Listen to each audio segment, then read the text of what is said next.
తెలంగాణ ఆవిర్భావ సంబరాలు అంబరాన్నంటాయి. ఆదిలాబాద్ జిల్లా కేంద్రంలోని సిపిఐ ఆధ్వర్యంలో రాష్ట్ర అవతరణ వేడుకలను పురస్కరించుకుని పార్టీ కార్యాలయంలో సిపిఐ జిల్లా కార్యదర్శి ముడుపు ప్రభాకర్ రెడ్డి జాతీయ జెండాను ఆవిష్కరించారు. నీళ్లు, నిధులు, నియామకాల పేరుతో సాగిన తెలంగాణ ఉద్యమంలో ఆశలు, ఆకాంక్షలు అనుగుణంగా బీఆర్ఎస్ ప్రభుత్వం పనిచేయడం లేదని సిపిఐ నాయకులు ఆరోపించారు. కొట్లాడి తెచ్చుకున్న తెలంగాణలో ఇప్పటికీ అనేక సమస్యలు రాజ్యమేలుతున్నాయన్నారు. ఇక మీదట ఇచ్చిన హామీలను నెరవేర్చినప్పుడే తెలంగాణ ఏర్పాటుకు సార్థకత అవుతుందన్నారు. తెలంగాణ అమర వీరులు జై తెలంగాణ, జై తెలంగాణ, తెలంగాణ అమర వీరులకు జోహార్ జోహార్, తెలంగాణ అమర వీరులు జిందాబాద్, జై సిపిఐ జిందాబాద్, జై సిపిఐ జిందాబాద్.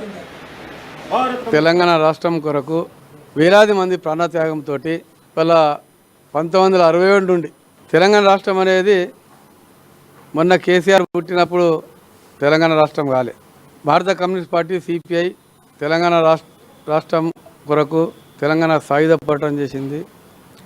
పెద్ద మహా యోధులు తెలంగాణ